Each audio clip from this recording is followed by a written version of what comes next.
Have you ever felt a tiny warning in your heart, a whisper telling you something isn't right, but the person you care about brushed it off with just a few words?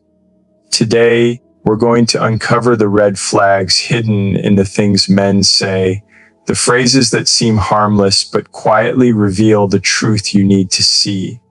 Pay close attention, because recognizing them could save your heart and your peace. You know, there's something quiet and almost invisible about the way we give our hearts to someone. It's not loud or showy, it's gentle, it's subtle, and yet it's the most vulnerable act we can perform. To trust someone with your feelings, to allow yourself to be seen, is an act of courage. It's a leap of faith that sometimes lands on soft clouds, and sometimes it lands on jagged rocks. I want to talk about a phrase that many of us have heard, maybe even said ourselves, a phrase that seems harmless on the surface, but carries a weight that can shift the course of your heart and your life. The words are simple, almost casual, but they hide a deeper truth. I'm not ready for a relationship. On the face of it, it sounds responsible, honest, maybe even considerate. Someone admitting they aren't in a place to fully give themselves, to fully engage. And yes, there is a form of honesty in that statement. But like all words, context matters. And often, what sounds like honesty can be avoidance. It can be a pause that never ends, a hesitation that keeps you waiting, keeps you hoping, keeps you small while they drift in their own orbit. I want you to imagine someone you cared about deeply, someone who held your attention and your heart. They look at you and say, I'm not ready. And on that day, the world seems to slow down. You nod, you smile, maybe even convince yourself it's okay. You tell yourself you'll wait. You think you understand. And that's when the subtle trap begins. I remember a friend of mine, a woman who had a heart the size of the ocean. She met a man who was charming, attentive, and seemed to genuinely care. They laughed together. They shared stories. They built small worlds in text messages, in coffee shop conversations, in late night drives. And then one day, he said, I'm not ready for a relationship. She felt a twinge in her chest, but pushed it aside. She told herself, it's okay. He needs time. He's figuring things out. I'll be patient. And she waited. Days turned into weeks, weeks into months. And every time she asked about the future, every time she sought clarity, the same words came back, sometimes soft, sometimes almost dismissive, but always the same. I'm not ready. And she waited some more. What she didn't realize was that I'm not ready is not always about time. Sometimes it's about priorities. Sometimes it's about comfort zones. Sometimes it's about fear of intimacy, fear of commitment, fear of vulnerability. And here's the truth. Fear doesn't have a timeline.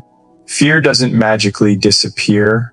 Fear is something that must be confronted, not postponed. And if someone uses I'm not ready as a shield, as a way to keep someone in limbo while they explore other options or protect their own comfort, it's no longer honesty, it's avoidance.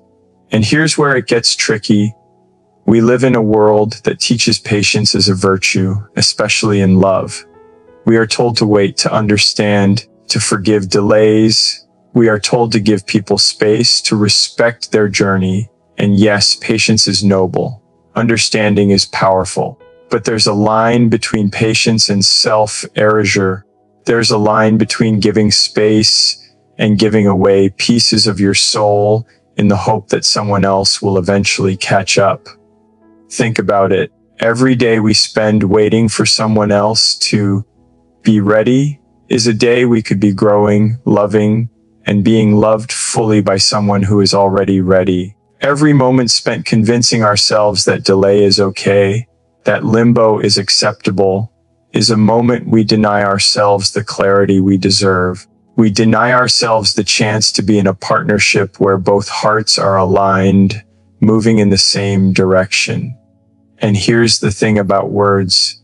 They are not just sounds. They are reflections of intention. They are signals.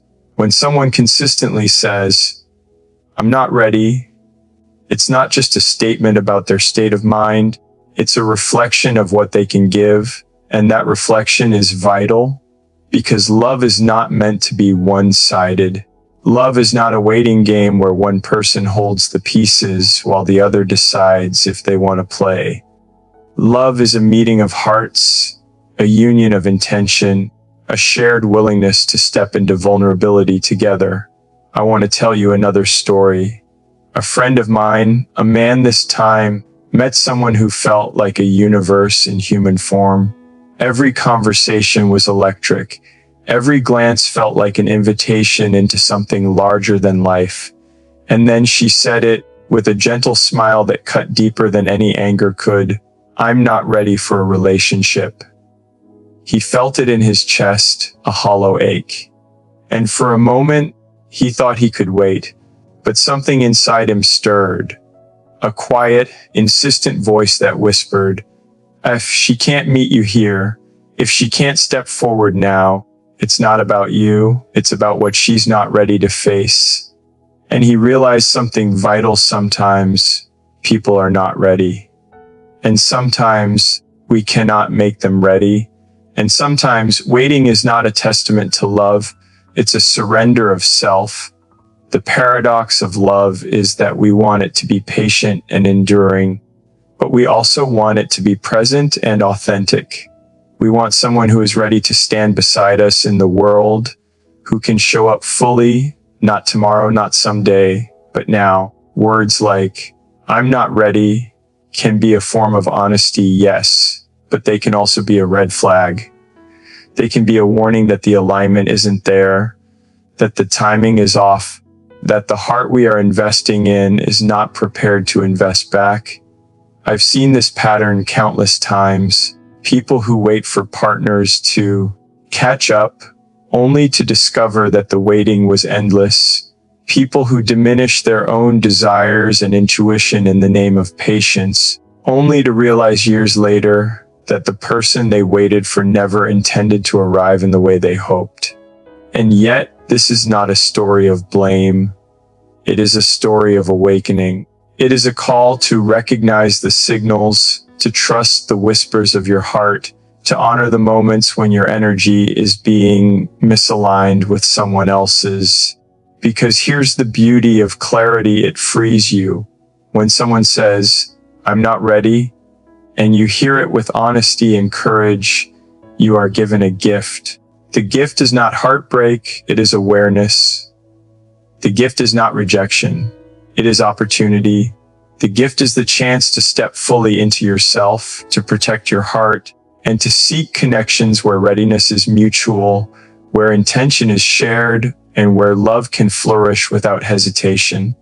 And love, real love, is not a test of patience.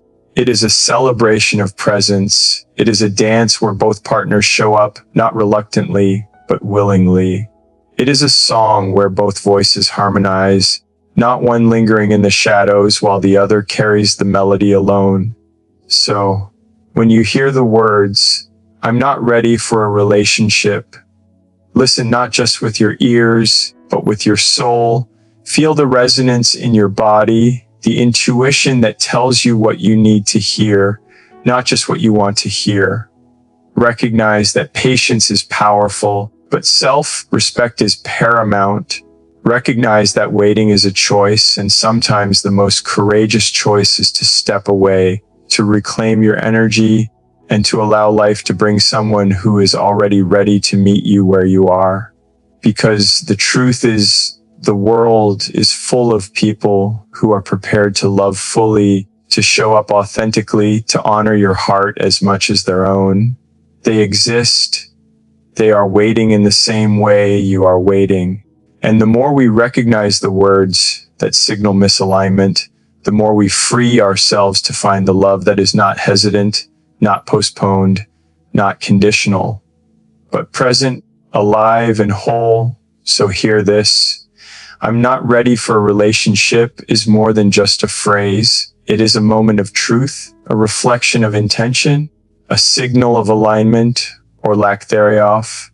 And when you listen carefully, when you honor yourself and your heart, you will find that you are capable of stepping forward with courage, with clarity, and with the unshakable understanding that the love you deserve is already out there, ready to meet you fully, without delay, without excuse, without reservation. And in that meeting, when two hearts finally stand ready to face the world together, you will realize that waiting for someone who is not ready is not patience. It is loss of self. And walking away is not abandonment. It is a reclaiming of the love that starts with you. We live in a world that moves fast. Every day is filled with noise, distractions, opinions, and judgments. And in the midst of it all, there is this quiet voice inside you, the one that whispers, nudges, and questions. That voice is your intuition. That voice is your inner compass. And when it speaks, it's often telling you something essential, something that your heart and mind both recognize, even if the world around you wants to dismiss it. But what happens when someone else tells you that your voice is wrong, that your feelings are unnecessary, that your perception is exaggerated? There's a phrase that so many women hear, and too often they hear it from someone they care about, someone they trust, someone they hope will protect them, nurture them, and honor them. And that phrase is simple, almost casual. It seems innocent. But beneath its calm surface, it carries weight. It says, "You're overthinking it." At first, it may sound harmless, even reasonable. Maybe he says it with a smile or a tone that seems playful or even gentle. "You're overthinking it," he says, as though your feelings, your doubts, your insights are somehow excessive, irrational, or unnecessary. And the first time you hear it, you might doubt yourself. Maybe you do feel a little oversensitive. Maybe you think, am I reading too much into this? And in that moment, your mind begins to second guess itself. But let's pause here for a moment and reflect. What does it really mean when someone tells you that you're overthinking? The truth is, it often means the opposite of what they say. It often means they don't want to deal with your perspective. It often means they want to maintain control over the narrative. It often means they don't want to be accountable. And this is subtle, so subtle that it can make you doubt yourself, question your intuition, and even feel guilty for simply noticing patterns, inconsistencies, or behaviors that are not in alignment with your worth. I want to tell you a story.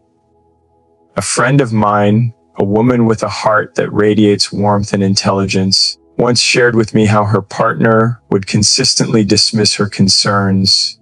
She noticed things that didn't add up, small lies, inconsistencies in stories, moments of avoidance. And every time she tried to express it, he would gently say, "You're overthinking it." At first, she paused. She wondered, am I imagining things? She began to question her own perception, her own judgment, and that's exactly what he wanted. Over time, what started as casual dismissal became a pattern. Her intuition, her gut, the very part of her that had always kept her safe and aware, began to whisper less, weakened by doubt, and she started to minimize her own feelings. She started to silence herself, rationalizing that maybe she was too sensitive, too critical, too cautious. Until one day, the truth hit her. The behavior she noticed wasn't overthinking. The warning signs were real, and the repeated phrase, "You're overthinking it," was never about her. It was about control, avoidance, and deflection. This is a pattern that appears more often than we realize. In emotionally manipulative dynamics, one partner often uses words like this to shape reality. It's gaslighting in a small, insidious form.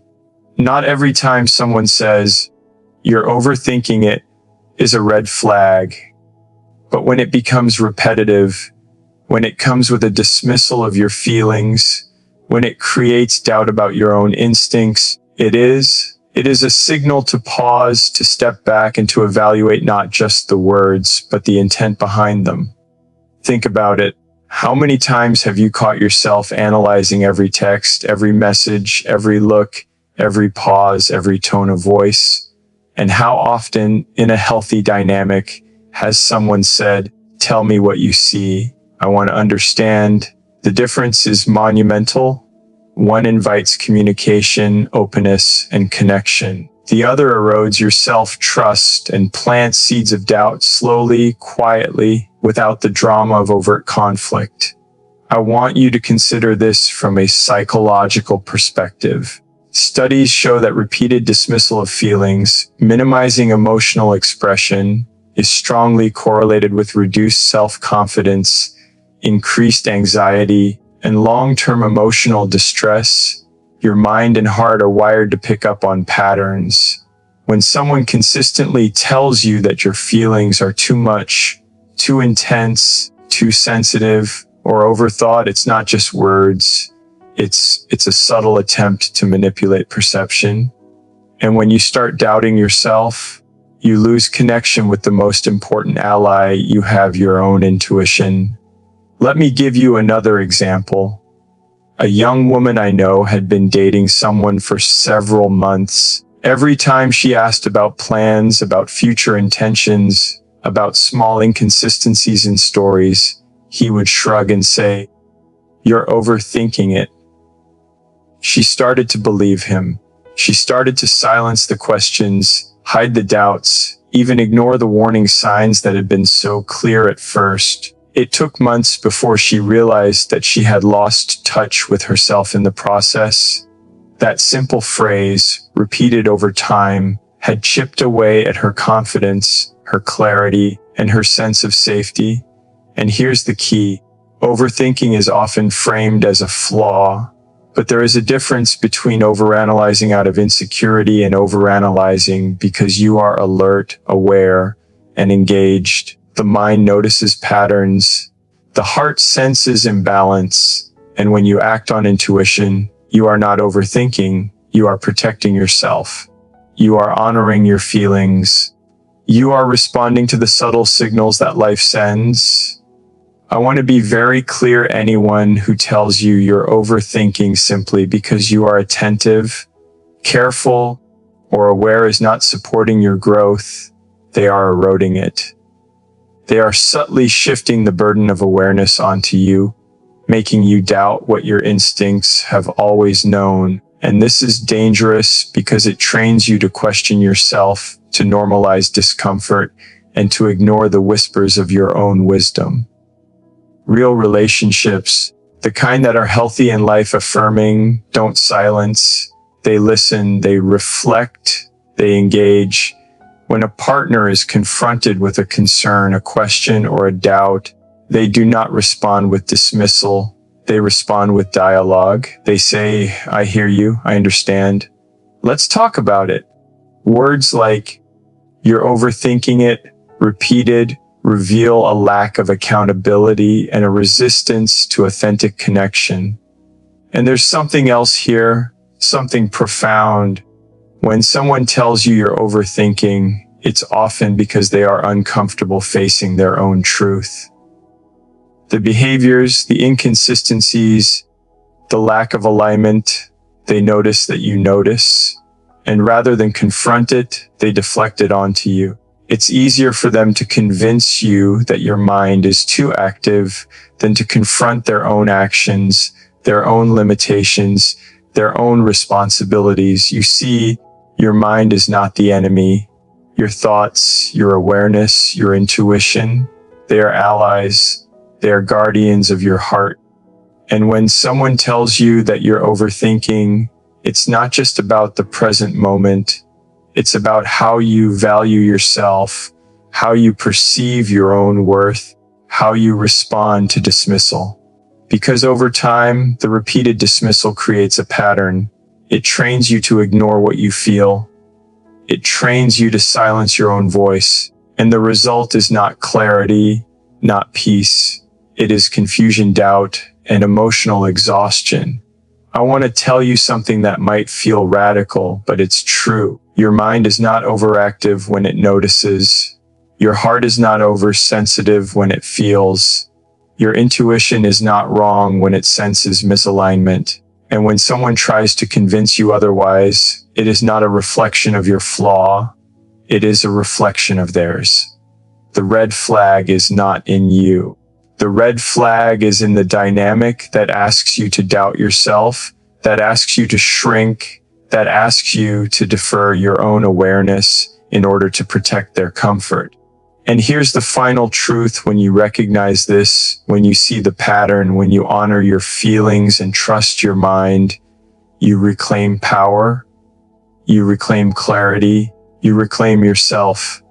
And in that reclamation, you create space for relationships where your voice is valued, your perspective is honored, and your intuition is respected. You create space for love that is aligned, authentic, and present.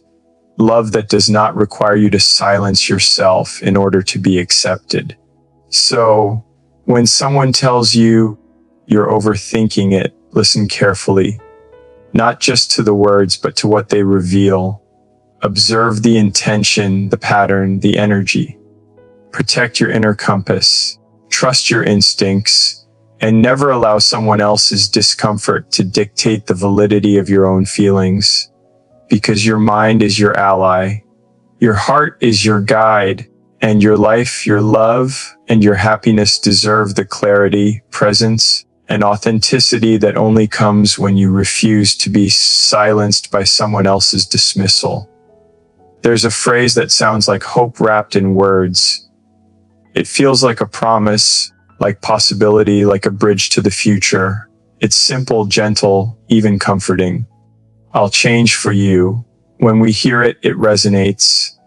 It feels like love, like care, like someone is willing to meet us where we are. And that feeling is powerful. It touches something deep in our hearts. The hope that someone will grow, that someone will evolve, that someone will become the person we need them to be. But here's the thing about promises like this: words are easy. Change is hard. Real transformation is not an announcement. Real transformation is a process, a commitment, a journey. And often when someone says, "I'll change for you," it's not about growth. It's about convenience. It's about control. It's about avoiding responsibility in the present by making a promise for the future. I want you to imagine this scenario. A woman meets a man who seems perfect, but there are small signs, things that don't sit right. Perhaps he has a temper. Perhaps he avoids important conversations. Perhaps he has patterns that worry her. And when she brings it up, when she dares to voice her concern, he smiles, maybe reaches for her hand and says, "I'll change for you, I promise." And suddenly, the worry feels lighter. There is hope. There is reassurance. There is an almost tangible sense of relief. She believes him. She hopes. She waits. And at first, maybe there are small efforts. Maybe he smiles differently. Maybe he adjusts small behaviors.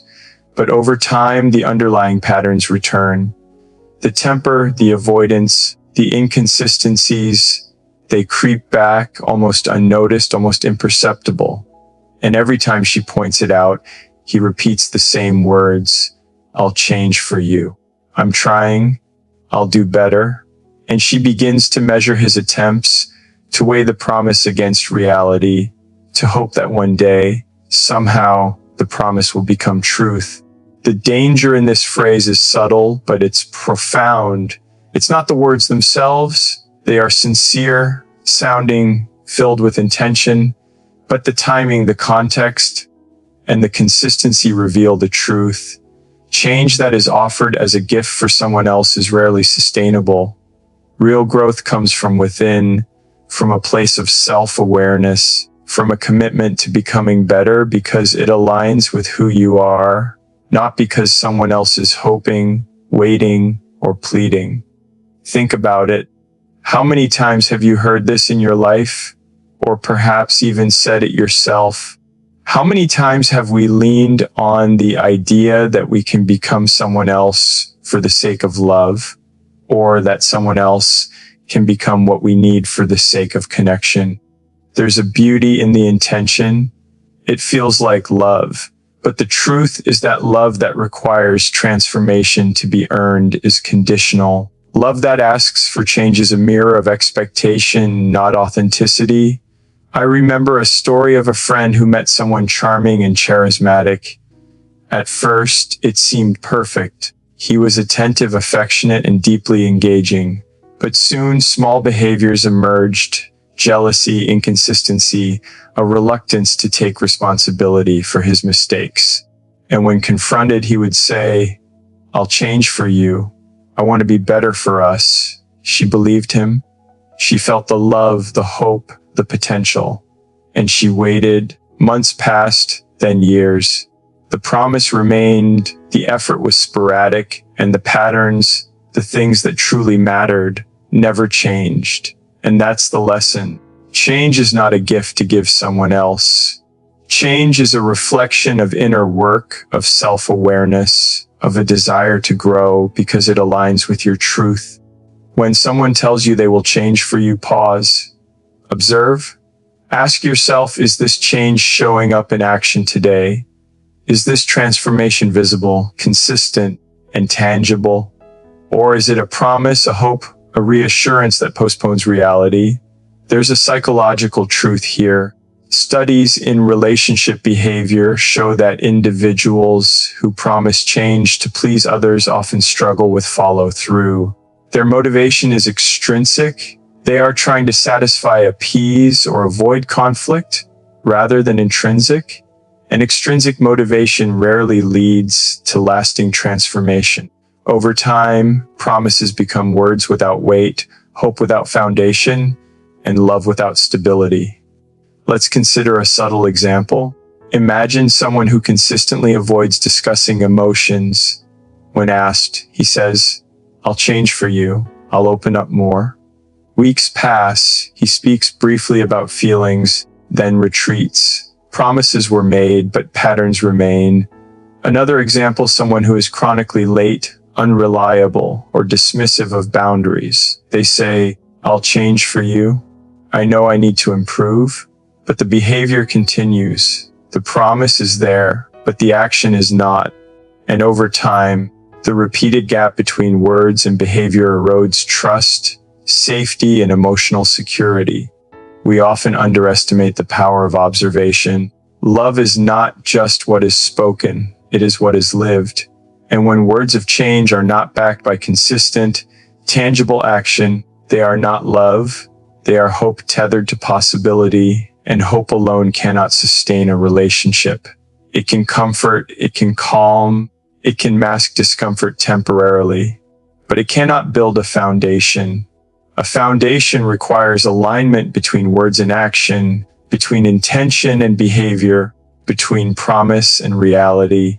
And here's the emotional truth: when we cling to promises of change, we are often clinging to our own hope, our own desire, our own belief that love can fix what is misaligned.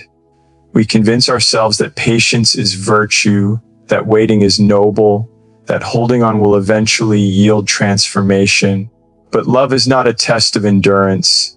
Love is a meeting of equals, a mutual engagement, a connection that is present and authentic. If you are holding space for someone to become what you need them to be, you are often losing yourself in the process. I want you to think about what love should feel like. Love should feel safe. Love should feel consistent. Love should honor your boundaries and recognize your worth. Love should not make you dependent on promises of future change. Real love does not ask for transformation as a prerequisite for acceptance. Real love sees you, acknowledges you, and meets you where you are. And that's why this red flag is so critical. "I'll change for you" is seductive because it offers hope. It is tempting because it resonates with desire. but it is also a warning, a caution, a signal that the alignment between words and action, between intention and reality, is not yet present. And recognizing this is not cynicism, it is clarity, it is wisdom, it is the courage to honor your heart, protect your energy, and refuse to settle for less than authenticity. We must remember that we cannot make someone change. We cannot force growth. We cannot transform another person into the partner we need or the person we hope for. Change must come from within, and when it does, it is evident, consistent, and real. It is not conditional on your love or your patience. It is a reflection of who they are, not who they are trying to appear to be for you. The most courageous act is to observe, to listen carefully, to pay attention to the patterns, not the promises, to recognize that words alone are not proof and that actions speak louder than hope, to trust your instincts, honor your feelings, and refuse to let your heart be suspended by someone else's assurances. Because when you finally let go of the allure of, "I'll change for you," you create space for connection that is authentic, mutual, and present. Space for someone whose words and actions align naturally.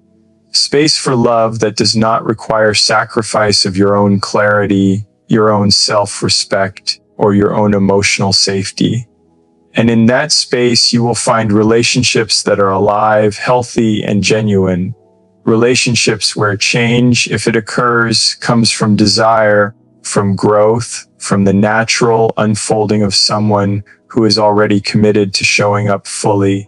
You will find that waiting for someone to change is not patience. It is loss of time, energy, and emotional well-being.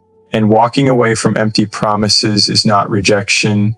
It is reclamation of your own power, your own clarity, and your own love. So when you hear, "I'll change for you," listen deeply. Observe not just the words, but the actions, the consistency, the energy behind them. Protect your heart. Trust your instincts. Honor yourself. And remember that love that is authentic, real, and enduring does not need to be promised. It is shown every day in alignment, in consistency, in presence. Because the love you deserve is not built on hope alone. It is built on truth, integrity, and the courage to show up fully without condition, without deferral, without excuse. And when that love comes, you will know it, not because of promises, but because of presence, not because of hope, but because of reality, not because of words, but because of unwavering action. There's a phrase that cuts quietly, like a soft wind that erodes strength over time. It seems small, almost harmless, but it carries weight, it carries judgment, it carries a subtle dismissal. The words are simple, straightforward, and often said with a calm voice. "You're too sensitive." At first, it might feel like a gentle critique. Maybe it comes after an emotional reaction, after a tear, after a heartfelt observation. Maybe it comes after expressing discomfort, concern, or disappointment, and you might think, maybe I am too sensitive, maybe I am overreacting, maybe I should calm down, hold it in, stop feeling so much. And in that moment, the seed of doubt is planted. But sensitivity is not a flaw, it is not weakness. Sensitivity is depth. Sensitivity is awareness. Sensitivity is the ability to feel life fully, to perceive subtleties, to notice the rhythms, emotions, and energies that others may overlook.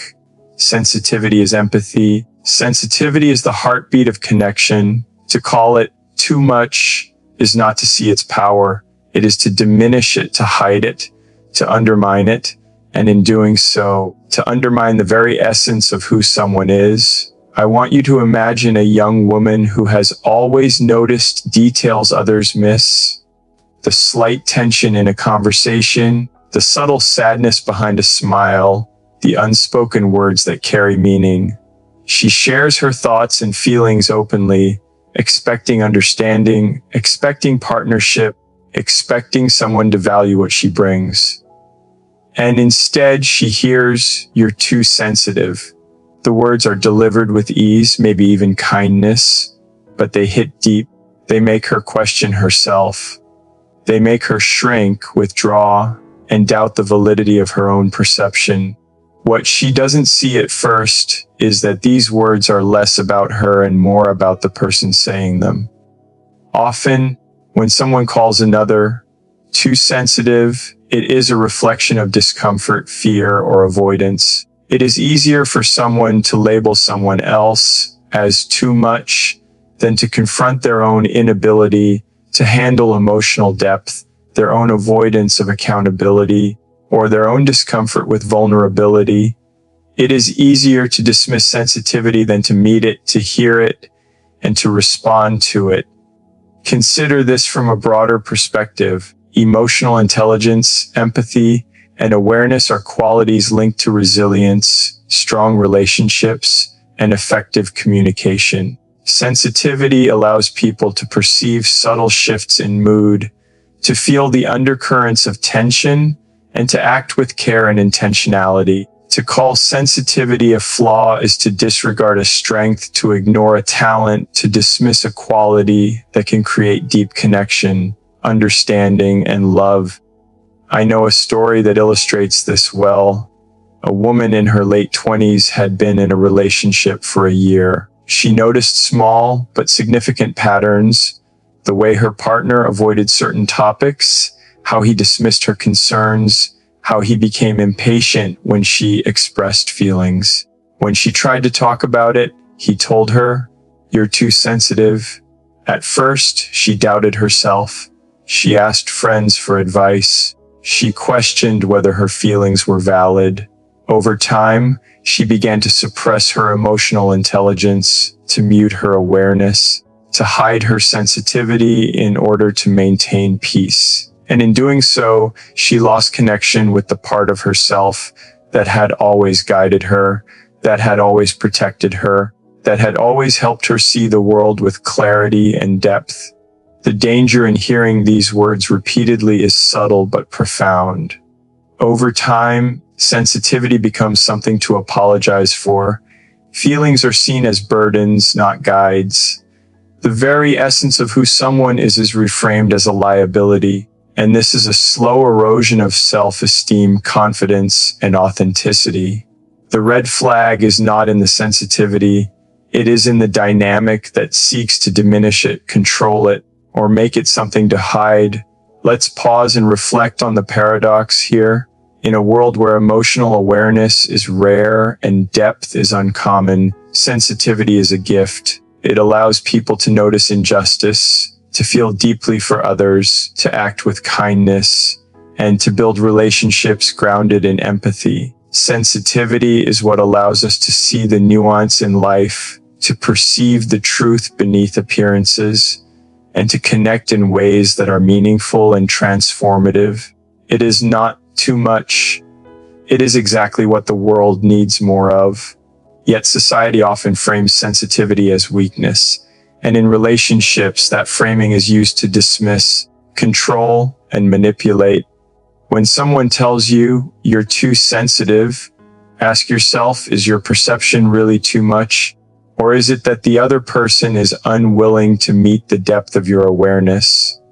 Is it really a flaw in you, or is it a reflection of their own inability to engage fully, honestly, and vulnerably? I want you to consider another story. A man I know had always been in tune with the emotions of those around him. He could feel tension in a room, sense sadness in friends, perceive unspoken thoughts in partners. It was a gift, but in one relationship, his partner repeatedly told him, "You're too sensitive. Stop caring so much." Over time, he began to doubt his own perception, second guess his instincts, and question whether the very empathy that had guided his life was somehow wrong. It took years before he realized that his sensitivity was not the problem. The problem was the environment in which it was not honored, respected, or valued. This is the essence of the red flag.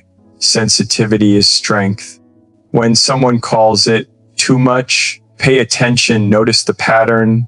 Observe whether your feelings are consistently invalidated, minimized, or dismissed. Listen to your intuition, the quiet voice inside you that knows when something is off. When someone repeatedly tells you that your emotional awareness is too much, it is a reflection of their discomfort, not your worth. And here's the truth that is often overlooked: honoring your sensitivity is honoring yourself. Listening to your feelings, expressing them, trusting your intuition, these are not weaknesses. These are tools, guides, and markers of authenticity. They allow you to navigate life with depth, integrity, and wisdom. They allow you to set boundaries, protect your energy, and engage with the world from a place of clarity and self-respect. I want to emphasize this because it is critical. The phrase, "you're too sensitive," can be seductive. It can make you doubt yourself, question your instincts, and shrink in order to maintain harmony. But harmony at the cost of authenticity is not peace. It is compromise. Harmony at the cost of self-trust is not love. It is submission. And when we compromise our sensitivity, we compromise our ability to connect, to protect ourselves, and to engage fully with life. We must remember that relationships are not meant to diminish. They are not meant to silence, control, or invalidate. They are meant to expand, support, and honor the entirety of who we are. Sensitivity is a part of that entirety. When a partner, friend, or loved one calls it too much, it is a moment to pause, reflect, and observe, not to internalize shame, but to recognize a misalignment, a red flag, and a call to protect yourself. There is a profound power in embracing sensitivity fully.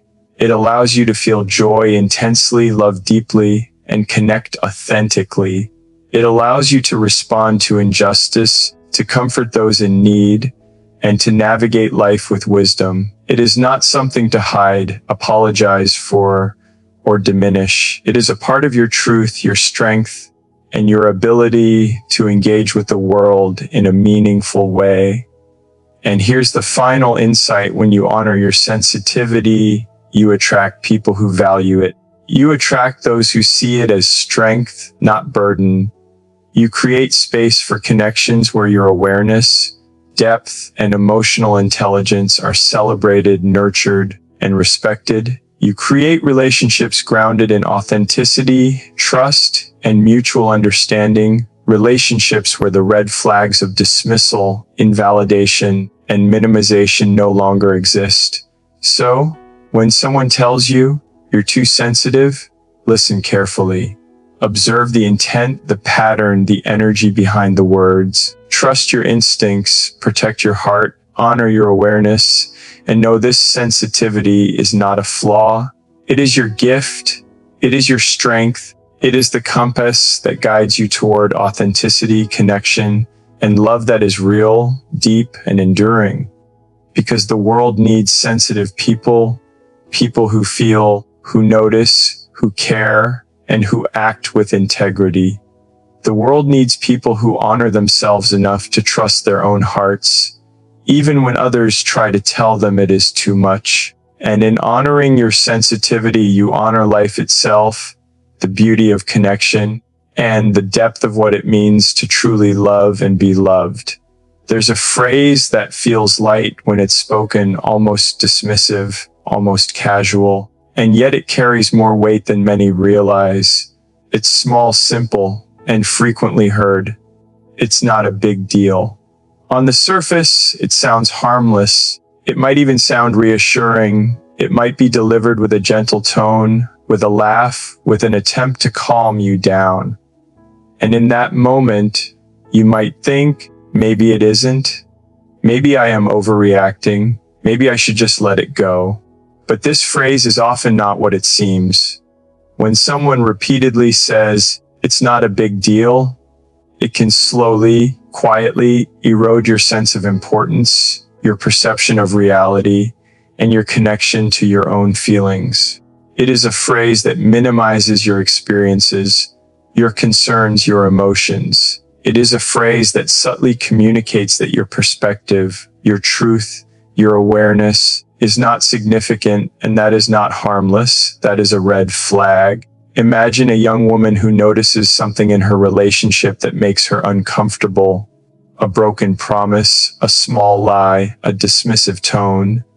She brings it up, expecting acknowledgement, expecting conversation, expecting care. And the response she receives is, "It's not a big deal." At first, she might accept it. Maybe she believes it. Maybe she wants to believe it. She shrugs, she smiles, she nods, and she tries to let it go. But the feeling doesn't vanish.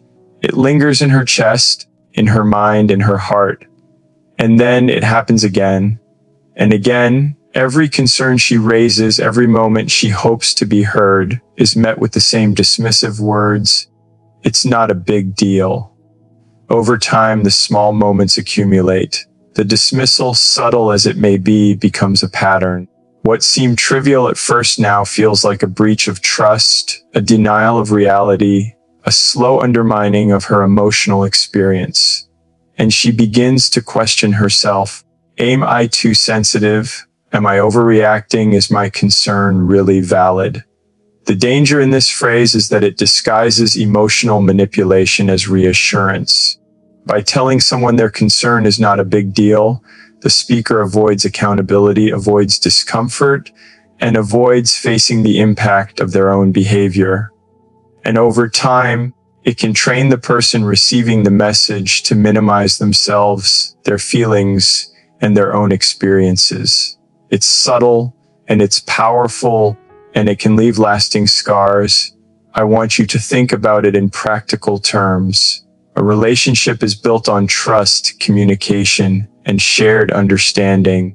When someone tells you repeatedly that your observations, concerns, or feelings are not a big deal, it disrupts that foundation. It teaches you to doubt yourself. It teaches you to suppress your intuition. It teaches you that your voice, your perception, your awareness is not worthy of respect. And this is not just theory. Research in relationship dynamics shows that minimization of concerns is strongly correlated with emotional abuse, erosion of trust, and long-term dissatisfaction. Consider a story from real life. A woman was in a partnership where small, recurring issues, being late without notice, dismissing shared responsibilities, failing to acknowledge her feelings, were met repeatedly with the phrase, "It's not a big deal." She wanted to believe him. She wanted to see the humor, the lightness, the intention behind the words. But over time, she felt invisible. She felt unheard. She felt that her perspective, her boundaries, and her emotional investment were being disregarded. And that small phrase, repeated over and over, became a weight on her heart.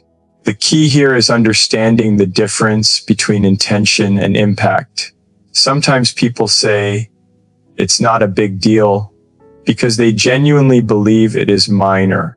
Sometimes it's meant to calm a moment, to ease tension, to move on from a small mistake.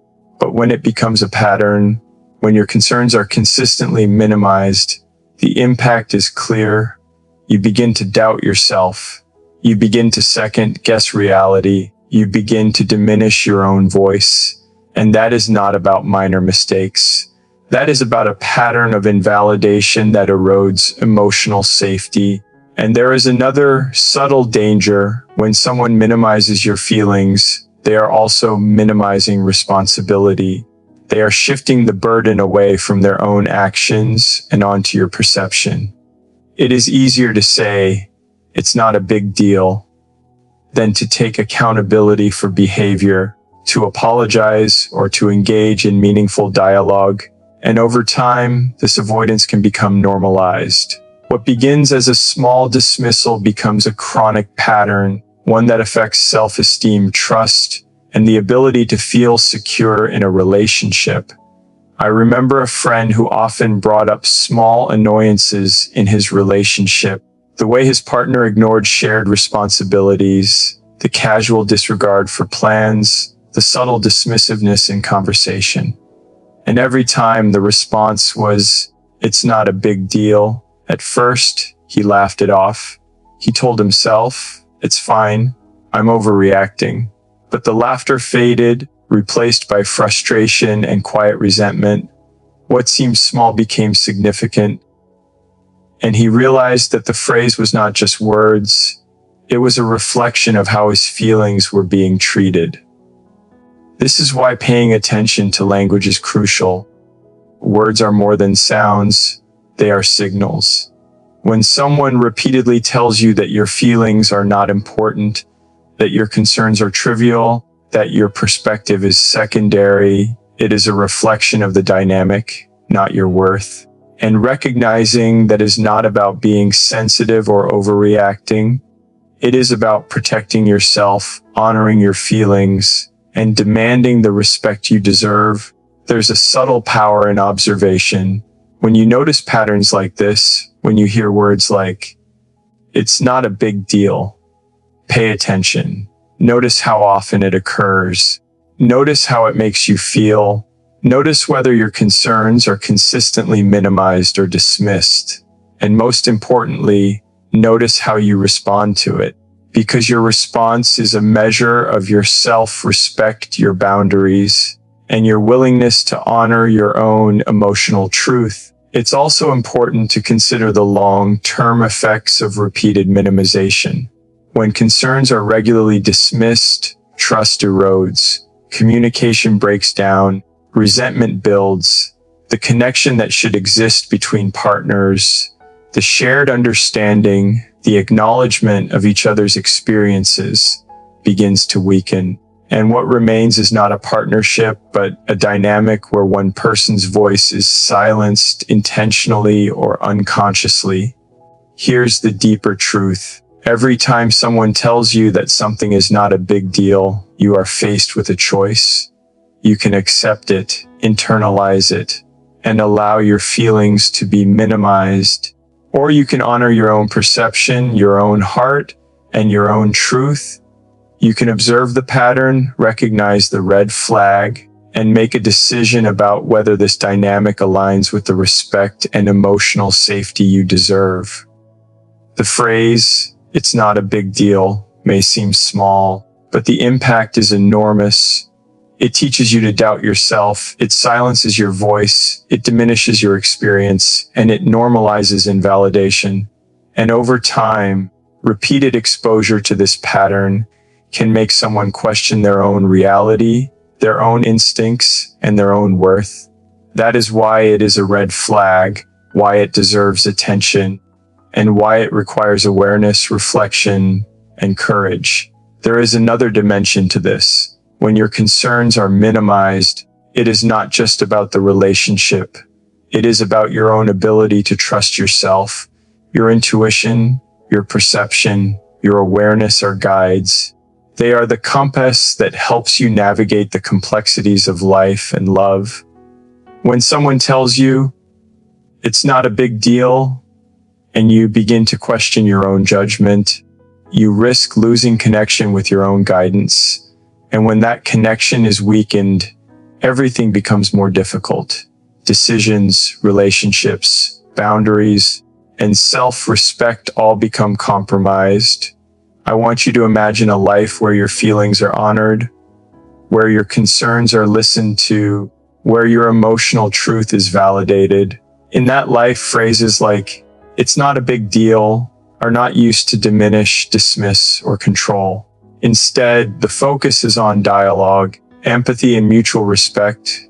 Your voice is heard, your experiences are acknowledged, and your heart is safe. And when your heart is safe, love is not only possible, it is sustainable, authentic, and empowering. So the next time you hear, "It's not a big deal," pause, observe, feel, notice your response. Ask yourself whether the words are reflective of respect and care, or whether they are part of a pattern of minimization and dismissal. Trust your intuition, honor your feelings, and remember that your emotional experience matters.